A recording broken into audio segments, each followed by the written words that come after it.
Magandang hapon po sa lahat. Doc Roger Topacio po uli, isa pong naturopathic doctor. Ito po yung 5 simptomas po na sobra-sobrang protein na kinakain po natin. Ito po, number 1, foam urine. Ito po yung pag umiihi ka, mabula, nakala mo may sabon. Pangalawa, gout. Ito po, isa pong klase ng arthritis yan.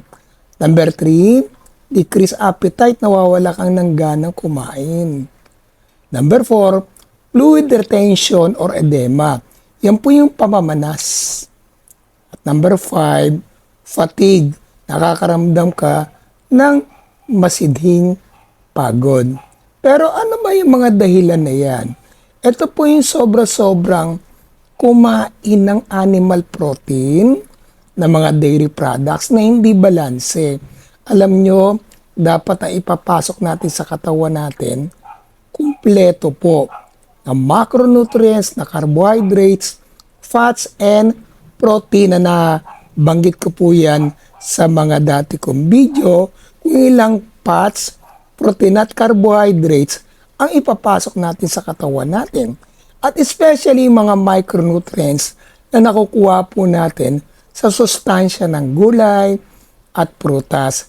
Alam nyo, bakit ang daming mahilig kumain ngayon ng mga animal protein, ng mga karne, dahil sa napapanood sa social media. Mga nagbumukbang, katulad na napapanood nyo ngayon sa video. Tingnan nyo po itong babaeng ito. Grabe ang pagkain niya ng karne. Ilang minuto lang, ubos po yan. Alam nyo, maaring malakas siya, bata pa siya, nagmumukbang siya because of some reason, maybe revenue. Pero alam nyo, oo, kikita at kikita ka naman dyan eh. Pero ang magsasuffer naman eventually sa pag-edad mo ay ang iyong kalusugan. Kapatid ko, napapanood nyo po ito, panoorin nyo lang, enjoyin nyo lang, pero wag nyo na pong gagayahin, payo ko lamang po sa inyo. Why? Maraming Pilipino na ang gumagaya sa ganyan pong style ng pagkain sa pagmumukbang. Why? Because of gusto nilang kumita sa ganitong pamamaraan. Sa akin lang, oo, kung kumikita ka na malaki, oo, magandang revenue ninyo. Pero paano kung karamdaman na ang dumating?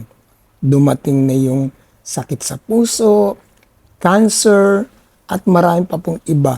Alam mo, yung sobra-sobrang pagkain ng protein, katulad yung mga bodybuilder na kasama ko, si Alvin nga, kasama kong champion ng bodybuilding yun, namatay po because of kidney failure.